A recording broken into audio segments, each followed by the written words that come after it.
Aristotle's ideas about art are clearly influenced by Plato. This becomes especially clear in those cases when he develops his ideas in reaction to those of his master. Most importantly, he adopts Plato's notion of art as defined by mimesis, or imitation.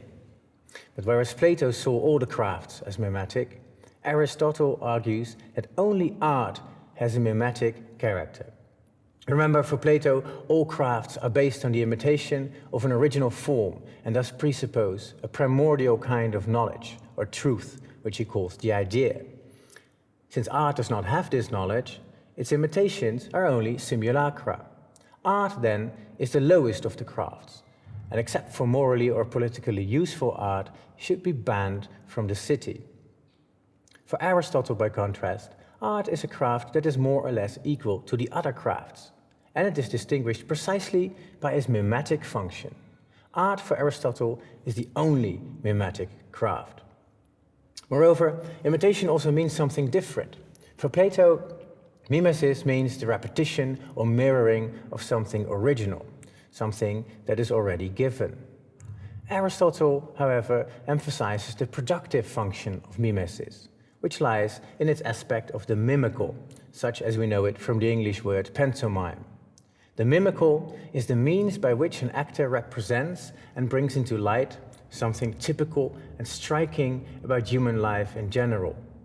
It is the manifestation of exemplary human emotions, and this manifestation usually takes the form of exaggeration. And from this, another difference with Plato follows. Mimesis, for Aristotle, does not just concern reality, but also possibility. This is why the art of poetry or tragedy is something quite different from, for example, the science of history. As implied by the notion of the exemplary, the criterion for imitation is not that it is objective, but that it is probable. Art doesn't have to be or to reveal what is the case, as long as what it reveals is not at all too unlikely or artificial, but really could have been the case. The contingent is to be avoided at all costs. What matters is the logical coherence of an act or a narrative. Thus, Aristotle would not be a fan of famous post-war Dutch writer Harry Mulisch, whose books tend to develop according to random twists of the plot. When the protagonist dies of a lightning flash, this cannot be called tragic. As with a traffic incident in real life, it may be terribly saddening, but it can never be called tragic, since it doesn't necessarily have to do with the responsibility of the one who is struck by fate.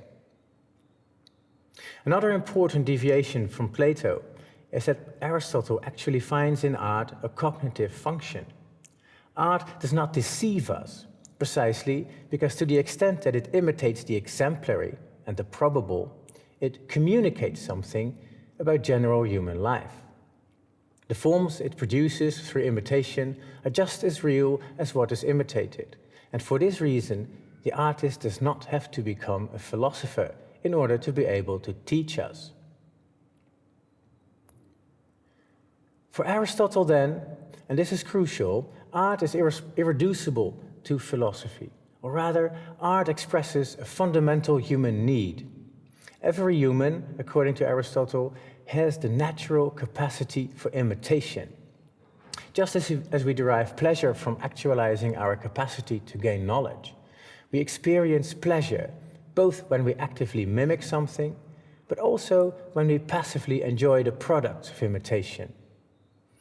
Thus, the staging of a murder can be beautiful for Aristotle, in the sense that it gives us enjoyment, even if the content of the staging is an atrocity.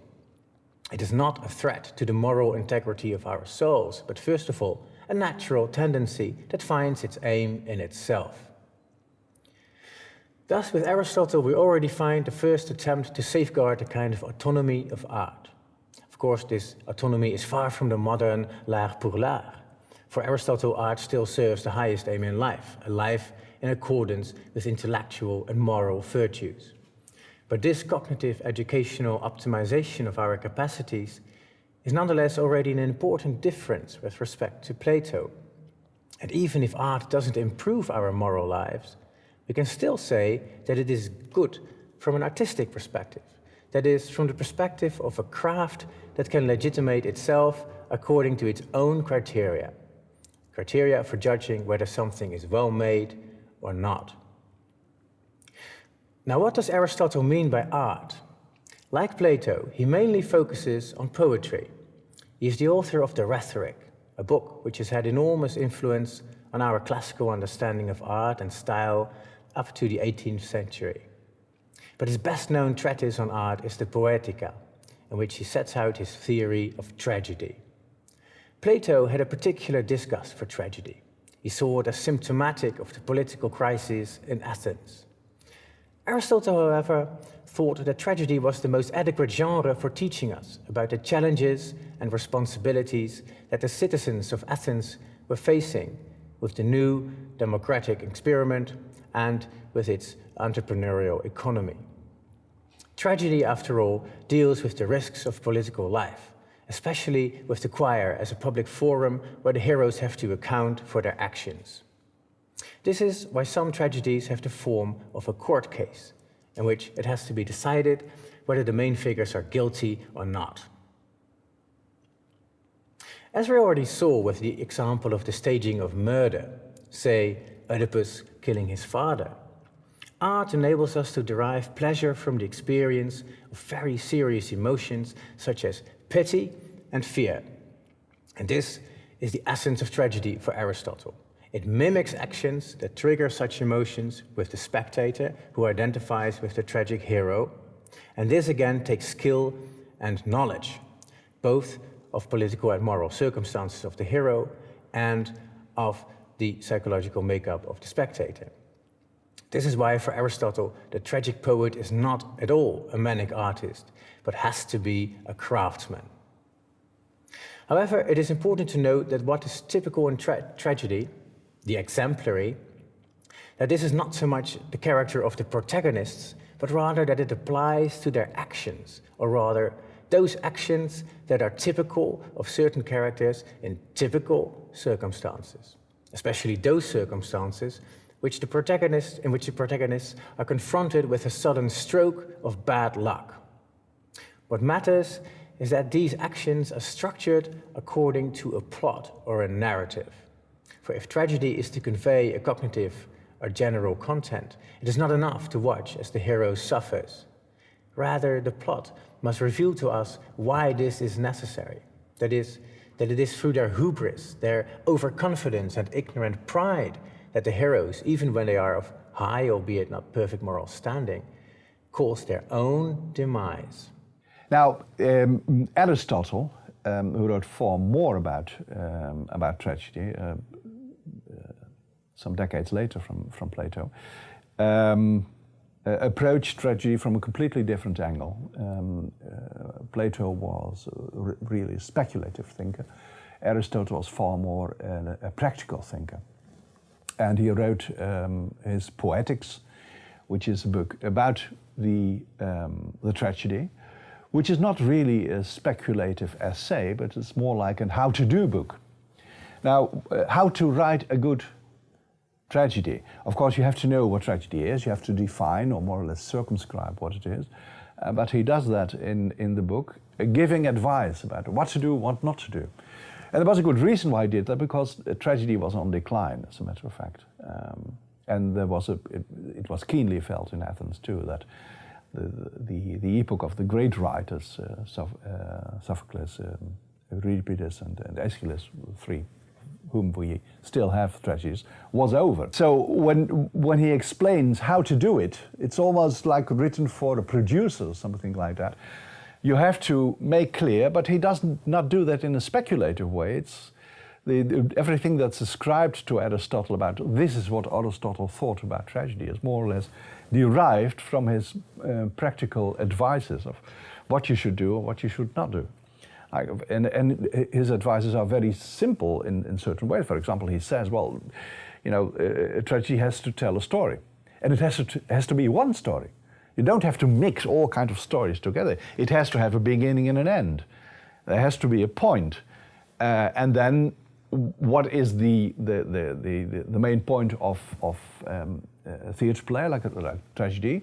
for example, different from lyrical poetry, and it is that it has to have an action. So how do you organize an action? Well, you have to organize it in a coherent way. And then he says, well, it has to have coherence in the action, but it has to have coherence in time and in place too. You can't just jump from one place to the other. And that's why the famous prescriptions of unity of time, place, and action come from. That becomes so extremely important in classicism.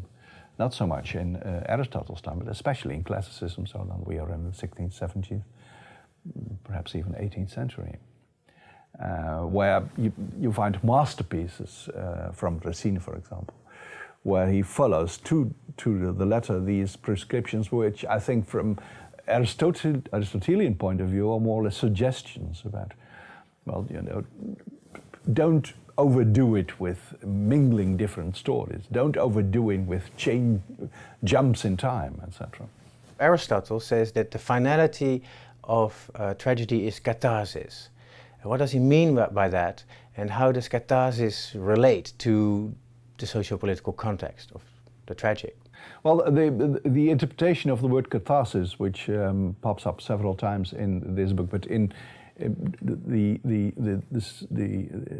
signification of what is actually the aim of a tragedy only once, is very unclear. There are even writers who say, well, the whole word catharsis at this point in this explanation is just a misreading of another word. But let's suppose that catharsis is actually right, because that's what the history of interpretation of Aristotle directed. Now there are several implications. Catharsis means cleansing, especially ritual cleansing. That's the way the word is used mainly by Aristotle. So the idea is then that this, I called it earlier, civil liturgy, amongst others for this reason. It is a kind of semi-religious act wherein something is cleansed. Something is the bad, the evil, the smelly, the nauseous things of what happens in reality is removed and is cleaned. Now the question is, what is actually cleaned?